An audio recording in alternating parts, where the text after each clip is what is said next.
Hello, lovelies. My sense of duty got the better of me, so I guess I'll be doing the other manifestos. I'm going to do them, though, the same way that I did the Conservative manifesto rather than the way I did the Labour manifesto. So basically, recording as if I'm talking about it live and going through it that way. I mean, many bigger and more successful channels than mine do this sort of thing and get away with it.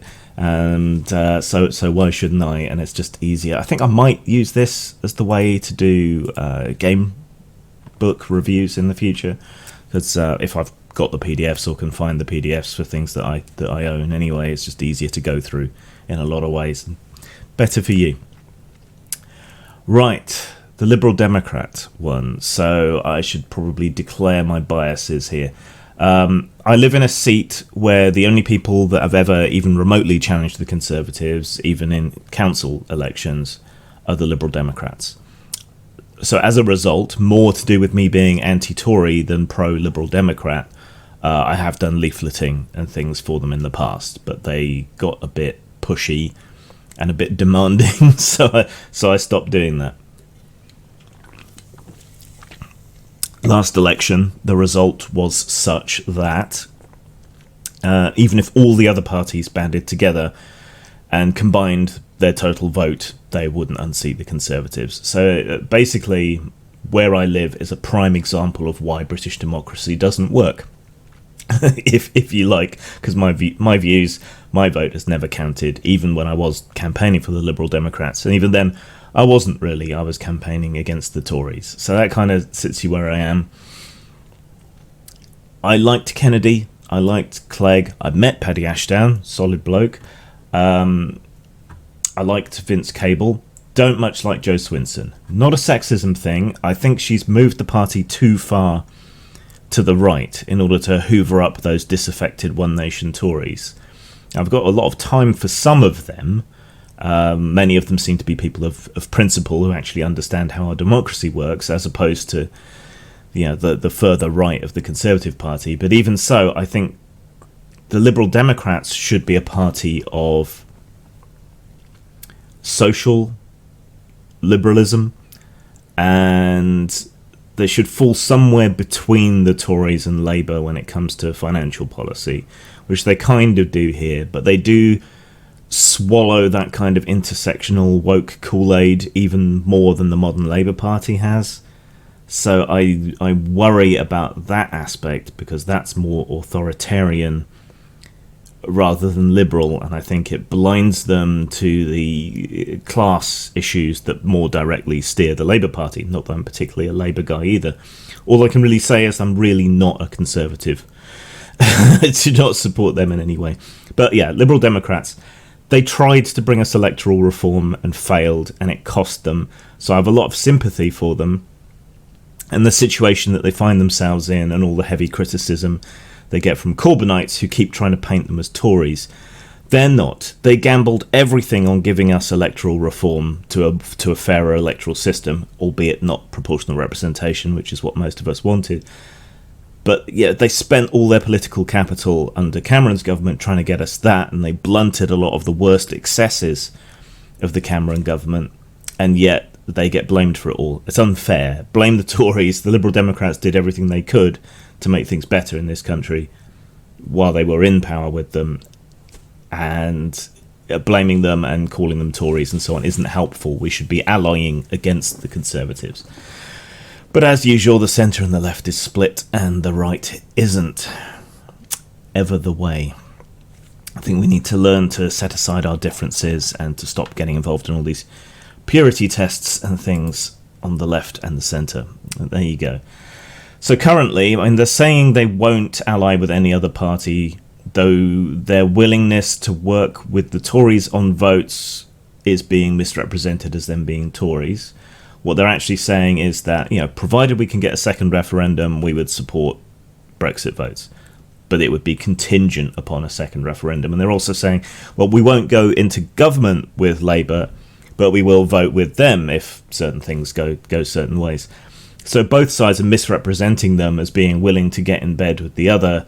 But I think after what happened in the wake of their alliance with David Cameron's Conservative Party, I think they're once bitten, twice shy when it comes to going into coalition governments, and I don't really see that happening again.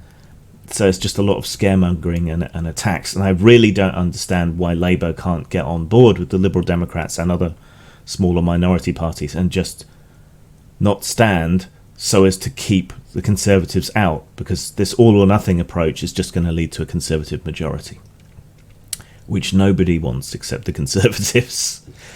But, right, so let's have a look at what they're saying. So, mostly the Liberal Democrats seem to be promising pretty much what Labour has been promising, but to a much lesser degree.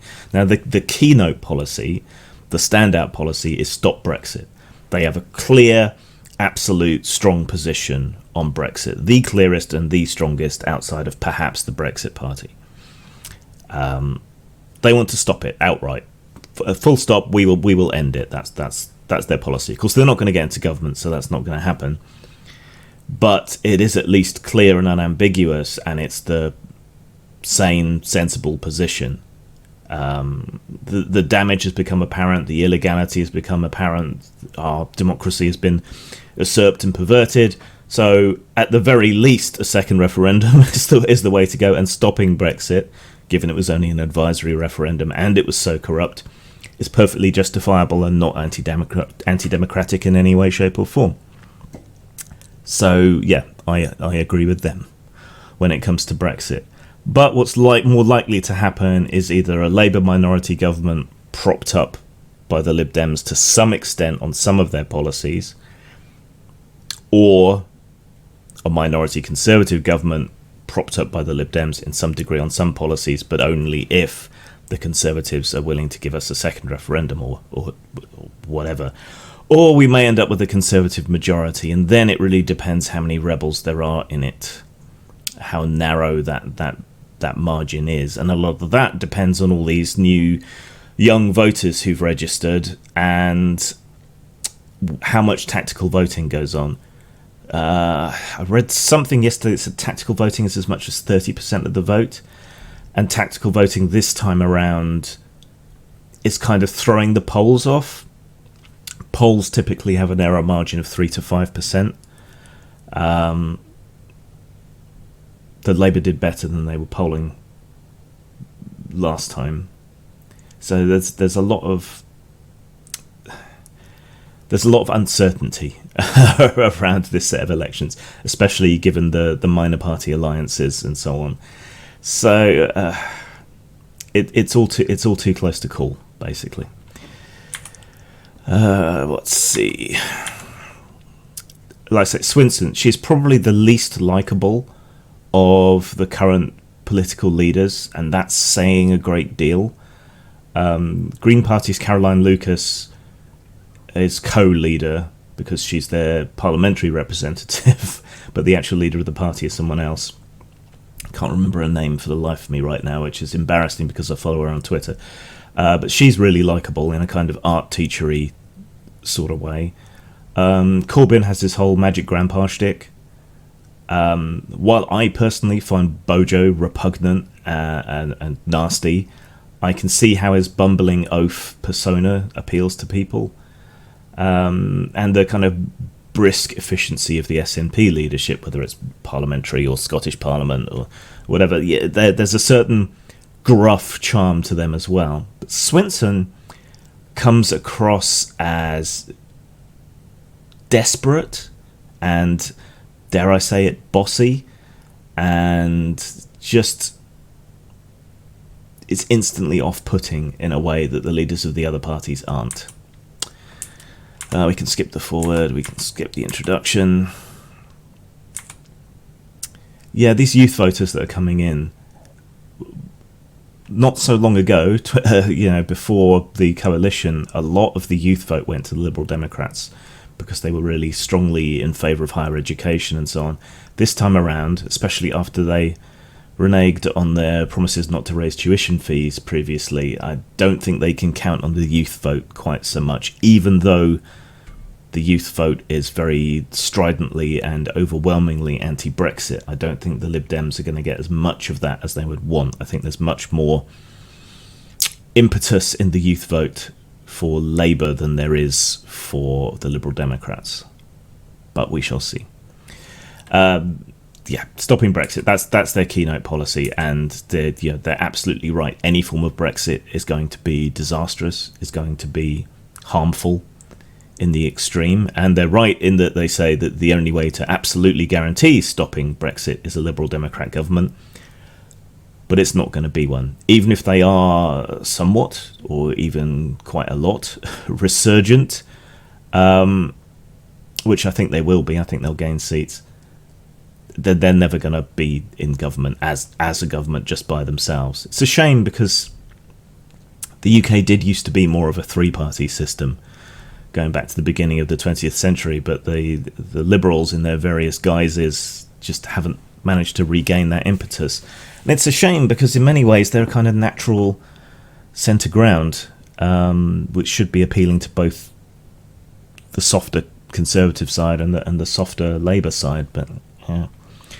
I can't really argue with anything here. They're not really misrepresenting anything in terms of the soft and hard damage that Britain will take from leaving the EU, the economic damage, the loss of workers' rights, personal rights, protections, the threats to the NHS and other aspects.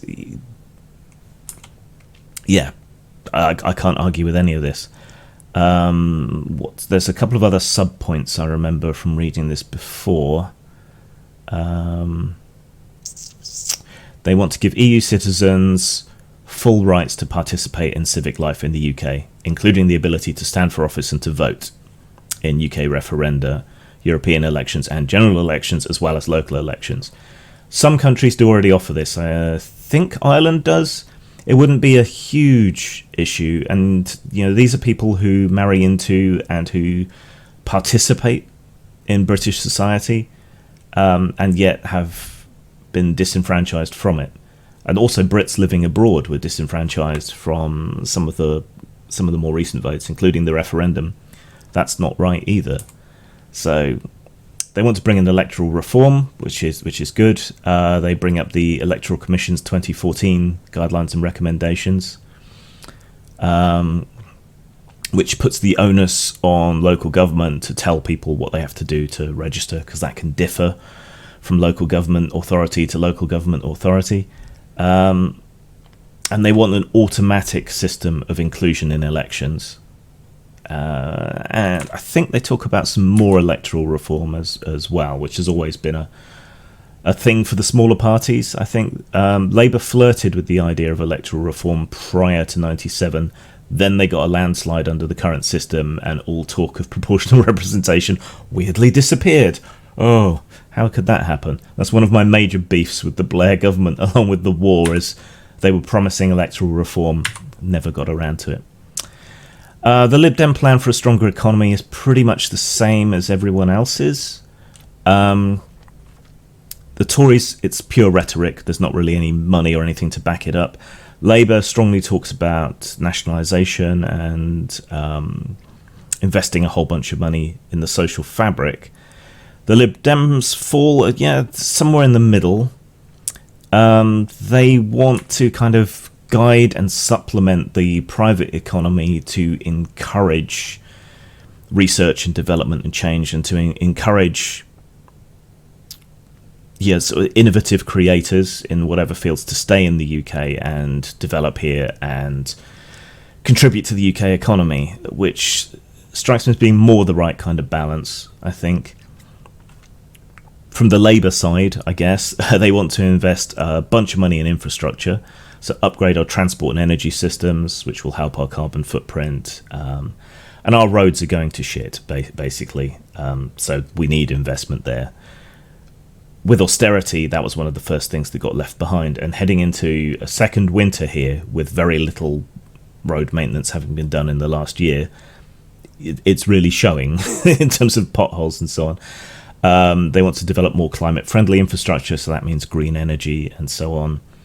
One of their other flagship policies is basically a £10,000 skills wallet, I think they call it. Yeah, skills wallet of about £10,000 for everyone. So that will give you access to higher learning, training and education. So you'll basically have that much credit to retrain. If your industry disappears or gets automated or whatever, you will have a certain amount of money to spend to help you retrain and adapt, which seems to me to be a good idea. What else have we got here? Invest for the future. More regionalisation, which seems to be a common theme amongst most of the manifestos. Not the Tory one, I think.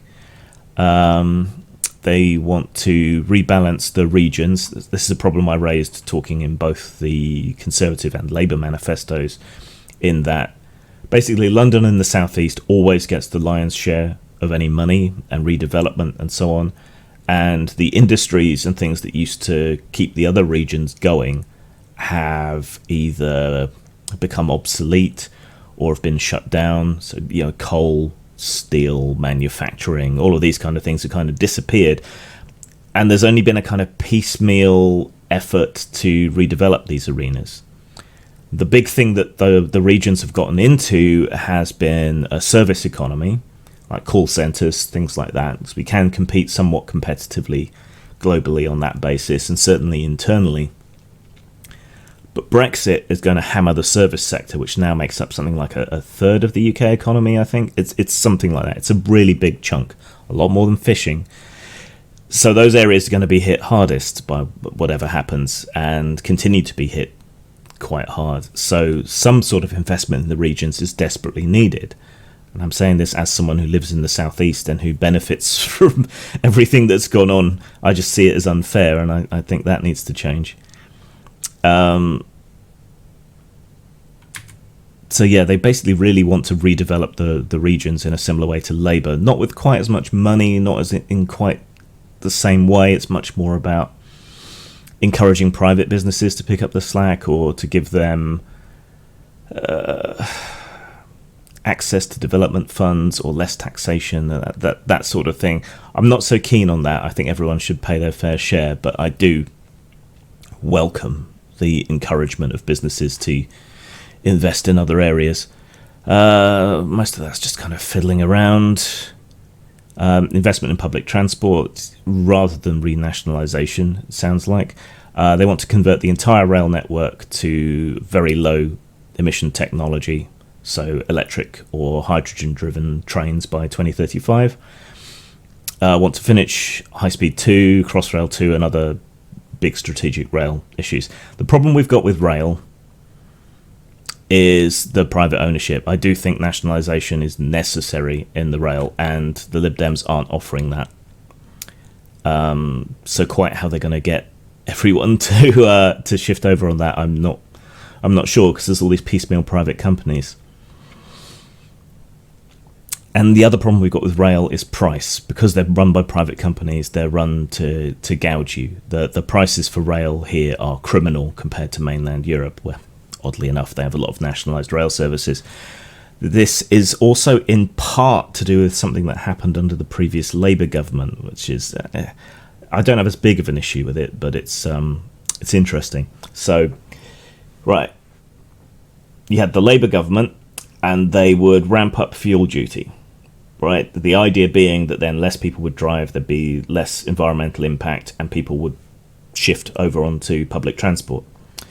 Public transport being run by private companies, they felt that they were being overloaded. They didn't want to invest in rolling stock and so on. They wanted more profit. So in order to counter this shift onto public transport, they raised their prices. And then the fuel duty went up. And then they raised their prices. Then the fuel duty went up. And then they raised their price. And there was this kind of ratcheting up ladder between the two that got really, really painfully drastic. So I don't know that this is necessarily the right approach. I do think we need to renationalise the rail and run it essentially at cost, so that we can genuinely encourage people onto the trains. But there you go. They talk about installing hyperfast fibre optic broadband across the UK. Don't say how they're going to do it. Labour do say how they're going to do it. The Conservatives have been in charge and have been failing at getting this rollout done. And the private companies just aren't interested in rolling out to a lot of places because it's not commercially viable for them to do so.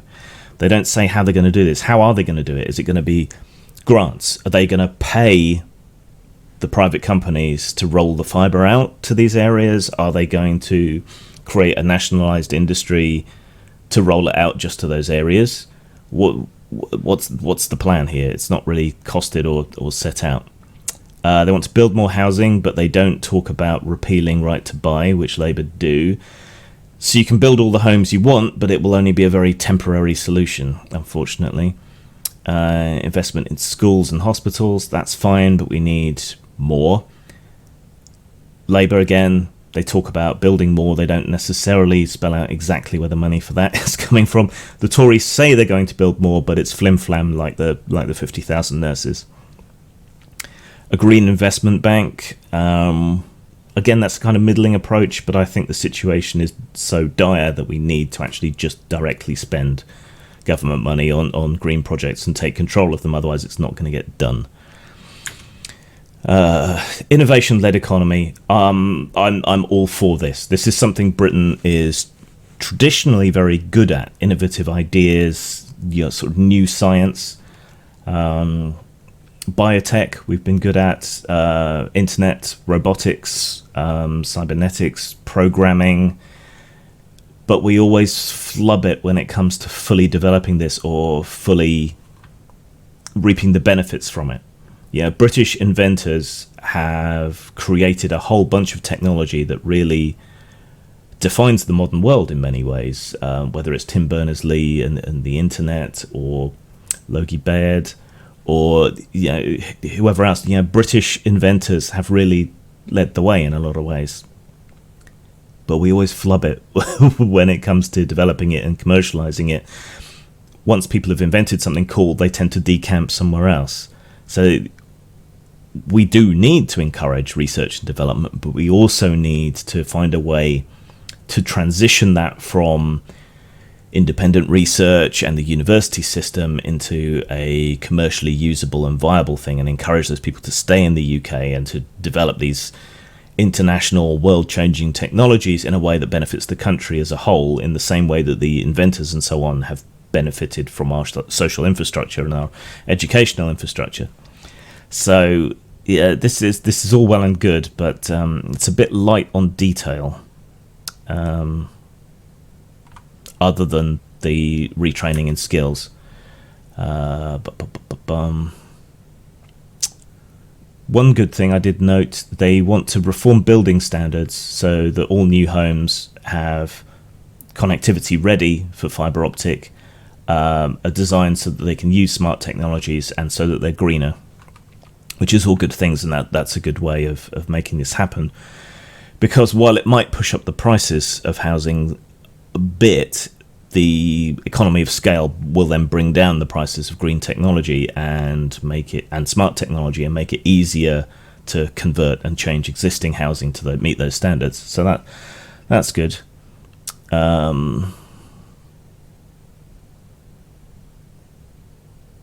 This was also interesting. They want so there is financial support for digital startups in the UK, though it can be a bit hard to get, and they want to loosen the constrictions on who they can invest in, so that they can join in other investment and funding rather than being sort of the funding source of last resort, I think they say. Yeah. So if you've got a project that is attracting investment and seems like a good investment, then this government-run fund will be able to invest in you as well, rather than instead of, if that makes sense. Creative industries, that's something we've traditionally been very good at. They want to support that. Support for software industry, computer games and so on in this country was running up until relatively recently, and then was cut off. But that's something that's more than paid for itself in the recent past. We've always been really good at that, and that's all down to the ZX Spectrum, quite frankly. This is all fine detail. A lot of it isn't really spelled out how they're going to do it, but I encourage at least the attitude towards small business, agile tech development, research, and so on. Taxation. There will be a dividend if we stay in the EU, but most analysts say it's not going to be quite as big as the Liberal Democrats reckon it will be. And so they're going to have to do some form of progressive taxation, and they do talk about this.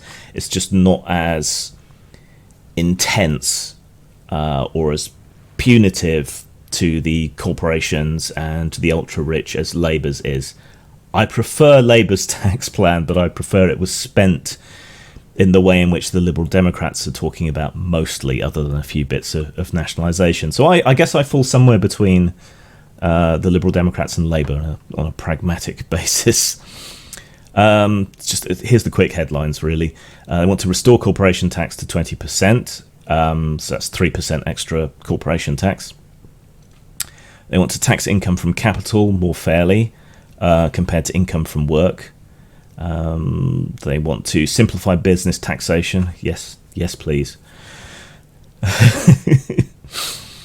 In part to make it easier for smaller businesses like mine, and in part to reduce opportunities for tax avoidance. Because if you make it simpler, it's a lot more black and white, hard and fast.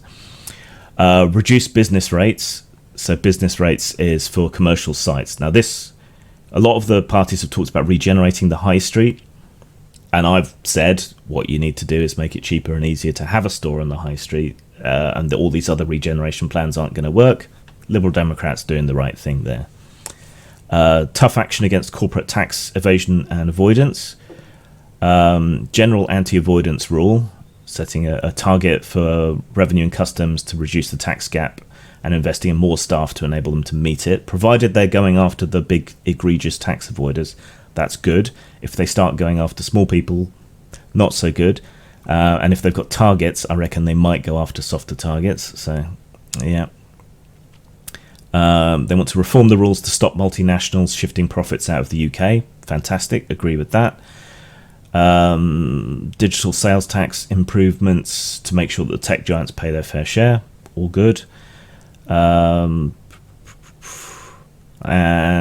work with groups internationally to try and cut down on avoidance. End retrospective tax changes. Sounds like a good idea to me. They want to scrap the marriage tax allowance. I'm not sure about that one. I'm by no means a traditionalist, but then given that gay couples and other couples, sort of non-conventional family groups, can now consider themselves married and get that tax break, and given the level of child poverty and so on in this country, I think maybe shift that allowance somewhere else, pile it on top of the current allowances you get for children and so on. Maybe that might make things a little bit easier, better, rather than just removing it. I don't know.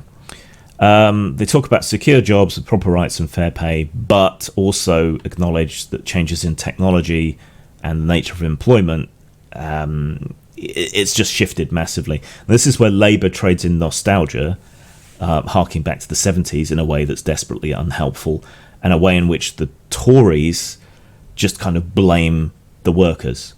But if you don't have money, you can't retrain. If you can't retrain, you can't get a job. If you can't get a job, you can't get money. So something's got to give. Labour kind of tackles this in some ways with their encouragement of higher learning and so on. The Liberal Democrat approach seems more modern. I think they've got a better grasp on the genuine nature of the modern world and the changes in technology and so on. So they want to set a living wage, which will be paid across all government. And we've talked about that. Living wage doesn't actually have any real meaning. It's minimum wage that really matters. But if a living wage is paid across government jobs, that's a big help. They want to protect workers' rights more, change the law so that flexible working is open to all. Labour also talked about that. And to modernise employment rights to make them fit for the gig economy. This is something which Labour doesn't understand, I think. A lot of people like the gig economy, making their own hours, doing odd bits here and there of various things. Labour seems to regard that as an abomination and want to get rid of it. The Lib Dems want to accommodate it and extend workers' rights and so on into that sector. So, for example, zero-hour contracts is a big thing, right? Labour kind of wants to get rid of them in a way.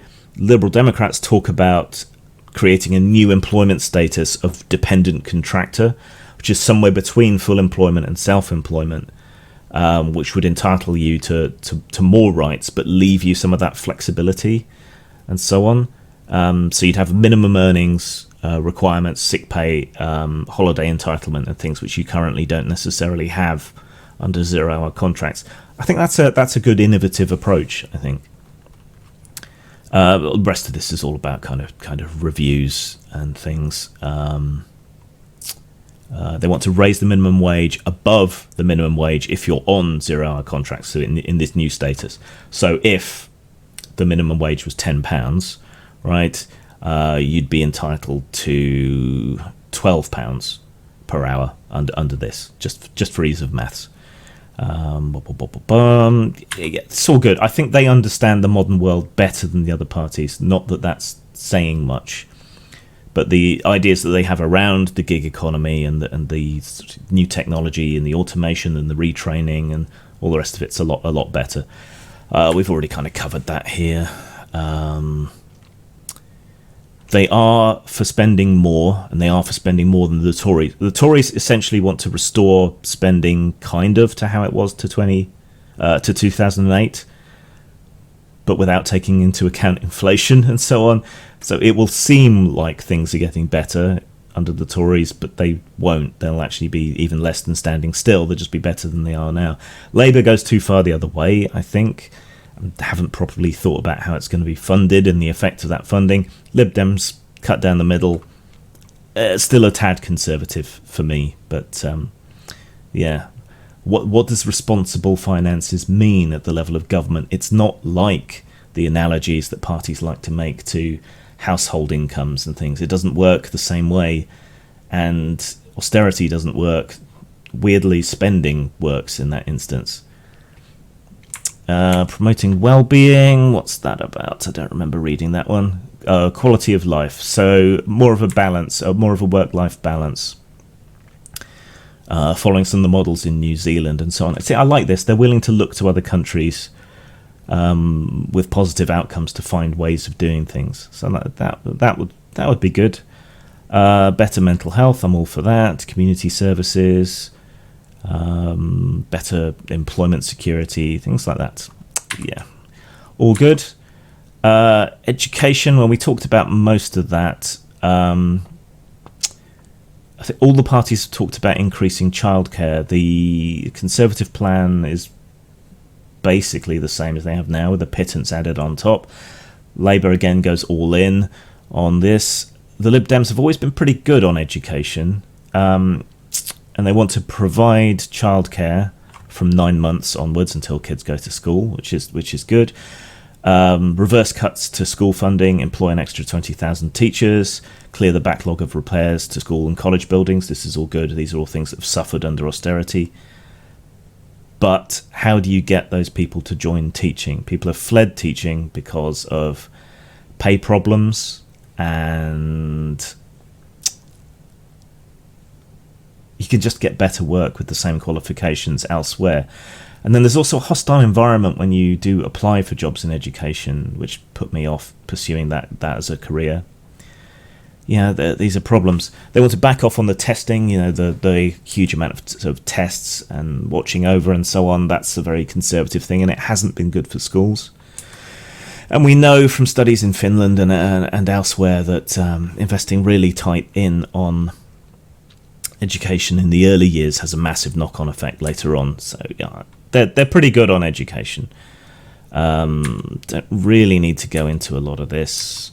It's basically softening from the Conservative position, providing more money, and adopting models from other countries that have worked. Green society, green economy, we've talked about that, the kind of the sort of investment that they're after there. I mean, all the parties talk about this. The Conservatives lie. Labour has very expensive ideas on how to deal with this. The Lib Dems split the difference, basically, like they typically do. But there's an element of conservative NIMBYism in their environmentalism, which is a shame. There's stuff about reducing car travel and sorting the railways. We covered that. Animal welfare, I'm all for that. Health and social care. raise income tax to raise money to invest in the NHS by about 7 billion a year. This is an old policy that's still there, that penny on income tax. All for that, I think we can all decide as a society that we do want to invest in health and social care. I don't see a problem with that at all. Mental health services, now everyone talks about this, but I don't know that anything is ever actually going to happen or change. There are big systemic problems throughout mental health services in this country.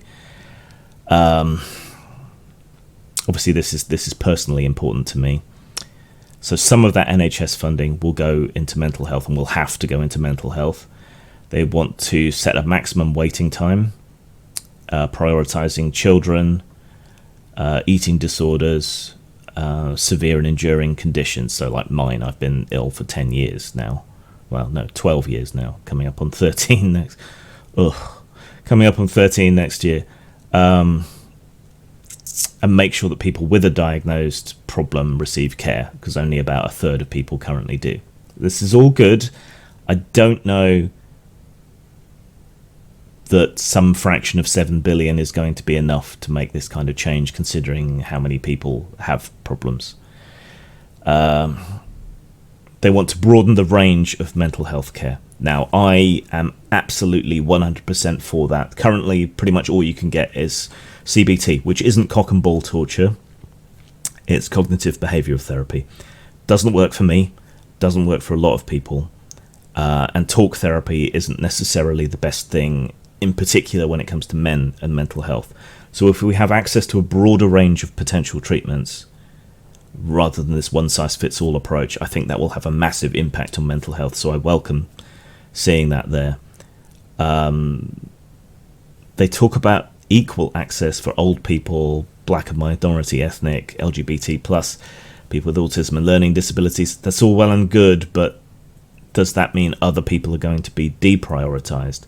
I would rather see a system of triage on the basis of need, not on where you like to stick your dick or what colour your skin is. I don't think that's relevant. I think the urgency of the need is what's relevant. There are subcultural issues around mental health stigma, which are worth exploring, but still. They want to make prescriptions for people with chronic mental health conditions available for free on the NHS. So I would get my dried frog pills free. I am all for that, especially after thinking I was getting them for free, being wrong, and being fined. That was fun. This is all good. I can heartily endorse pretty much everything in their mental health approach. Go read it for yourself. There's too much, and I would bias this video far too much talking about it because it's something I care about a great deal. Access to care. This is mostly about employment of things like physios, nurses, doctors, and so on. If we stay in the EU, that will help offset that. But it's not enough in and of itself. We have a shortfall currently, right? So they need more, and I'm not sure that they've got enough money in their plan to encourage more people to stay and to train and to work here. Lenny stating a bit here, but not as bad as Labour, by helping people to stay fit and capable. Some of that's good, like free school meals and so on. Some of it goes a bit too far, I think, punishing companies for having sugary or fatty foods. I'd much rather see more enforcement of labelling and against weasel words and so on. Sorry, when it comes to labelling and so on. Other stuff's kind of only relevant to Northern Ireland. If you live in Northern Ireland, sorry, but I'm trying to keep this fairly general. Fairer society. This is usually where things go a bit off the rails, because where I feel that parties should be focusing on class and wealth, which rides over all of these other concerns, Labour, to a lesser extent the Liberal Democrats, more tend to get caught up in social justice issues. So they end up helping people that don't necessarily need help, because of their ethnic or sexuality or whatever else, that kind of status. So it doesn't necessarily go to the people who need it the most, because the people who need it the most might be the wrong colour, the wrong gender, have the wrong sexuality, and so on. Wrong in this case being the majority. But I'm just, this always makes me a bit, because I think it should go to people that need it regardless of those qualities, right? And then if people with those qualities need it more, it will naturally fall onto them rather than being biased towards them. Affordable housing's good, but unless you get rid of right to buy, it's just not gonna work. They mention right to buy here, but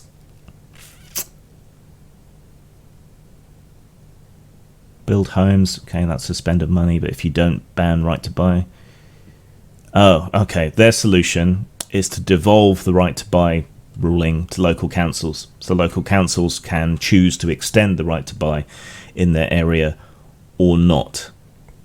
So what you would then expect to see, I expect, is Conservative councils extending right to buy to the people who live there, and not building much housing, and Labour or Liberal Democrat controlled councils removing right to buy and engaging in large programs of house building, of social house building, which could have a really interesting skew on the politics going into the future. It's worth thinking about and analysing a bit more.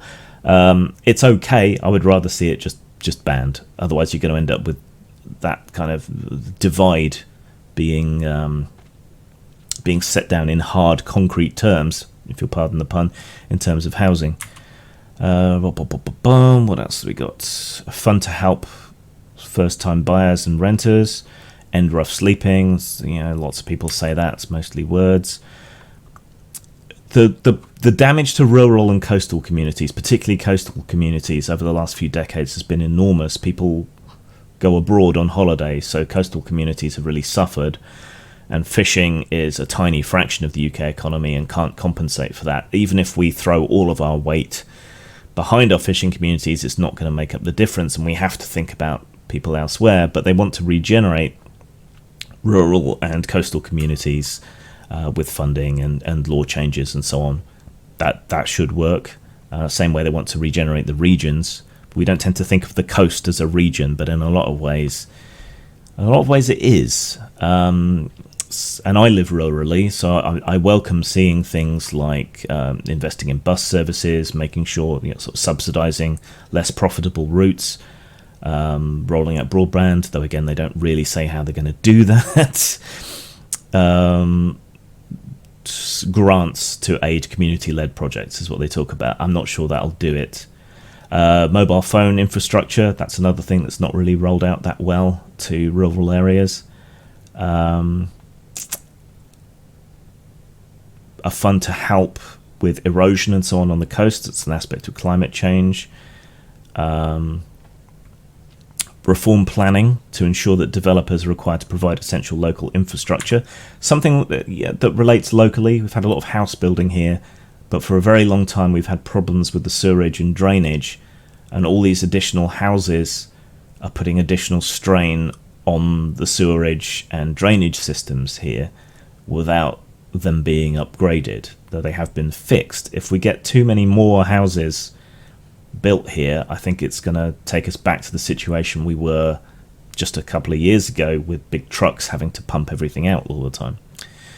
Public health approach to violence. Controversial. I don't know enough about it. I would agree when it comes to drugs. I'm not sure about violence, and I'm not sure how you treat that as a public health issue. Tricky. And we see sort of the social justice thing rearing its head. They talk about revenge porn. We already have problems with kids sharing nudes with each other and being charged with sharing child pornography, which is a problem when you take this kind of black and white approach to these things. And they talk about preventing violence against women and girls, not against people. Now, you may argue that women are the majority of victims the statistics would bear that out, but not by as much as you might think. Something like 40% of the victims of intimate partner violence are men, and they get practically zero help. So talking about expanding and extending help for women rather than giving men a proportional amount of support when it comes to domestic violence and so on, you may think that's a MRA talking point or whatever, but there genuinely really is a big issue here. Men who suffer from domestic violence, sexual abuse and so on, pretty much left to fend for themselves, and that can't be right. While there should be more money for women to protect them, more safe houses, things like that, there needs to be at least something for men, I think, proportionate to the amount of male victims, including encouraging them to come forward and talk to people. Reforms of the prison system, they talk about reducing reoffending, changing the emphasis from punishment to reform. All for that. That all makes sense to me. Freedom, rights, inequality. This is where the social justice aspect sticks its stick in the spokes of the wheel yet again. They want to keep all the human rights, workers' rights and everything. That's all fantastic. They want to make sure the government acts according to basic ethical standards. All good. Restore legal aid. Brilliant. That will give poorer people access to justice. But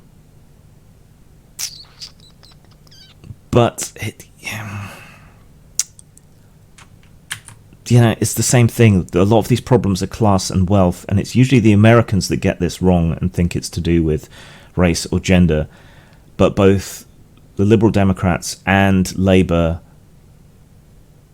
make this mistake of thinking these other things are more important, when a lot of them are really just class and wealth issues hiding directly behind it.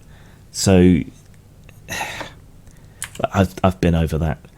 Diversity is not a good in and of itself, and what's more important is diversity of thought. That sounds like a right-wing talking point, but it's true. And this can create hostile environments for people who aren't in minorities. It's just it becomes a weird inversion and revenge rather than treating people genuinely equally. Compassionate and effective immigration system, again, that falls somewhere between the constrictions that the Tory party wants to bring in and the more open structure that Labour wants to bring in. It seems to strike a reasonable balance for me, and they want to remain in the EU. And when it comes to immigration, that's my main thought point. Get rid of some of the camps, or at least make them more humane for immigrants.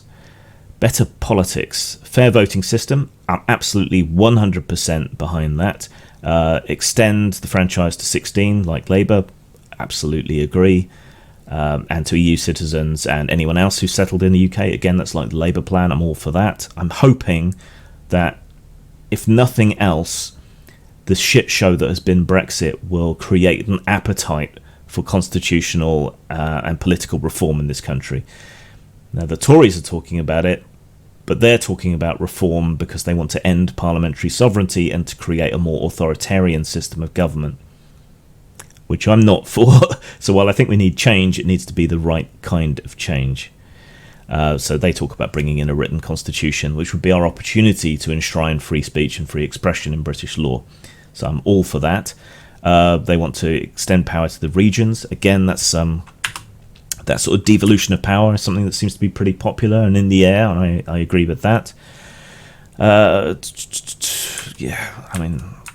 more Nordic model of democracy, basically, which I'm all for. The rest of this is mostly just kind of fiddling around and trying desperately to hold the union together. Ethical foreign policies, a shift to a more agile, technologically led future is basically what you can see in the Liberal Democrats, and that's that. So, like I said, really, it just kind of falls between the Tories and Labour on a more kind of rational, reasonable sort of basis. While I don't like Swinson, and I don't like the rightward shift that the Liberal Democrats have taken, their manifesto doesn't necessarily reflect that rightward shift to the extent that perhaps we might have been fearing. I think the ideal outcome of this election, the one that's even remotely probable and hopeful, would be a minority Labour government shored up on individual issues by the Liberal Democrats. I think between them, there does seem to be an appetite for democratising political reform, providing for the regions, reinvesting in the NHS and in education, and turning us into a much more modern, agile, capable nation.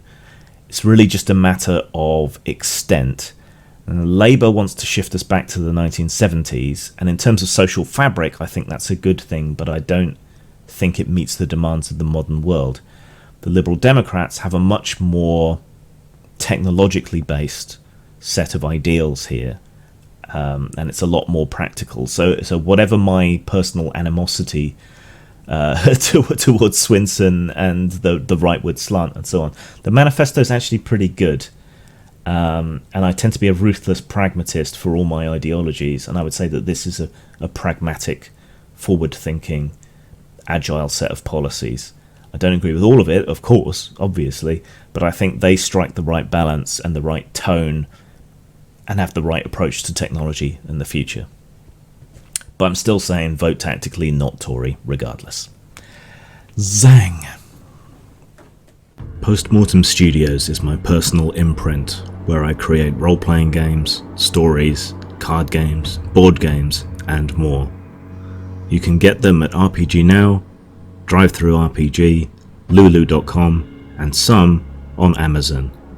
Role-playing games to die for.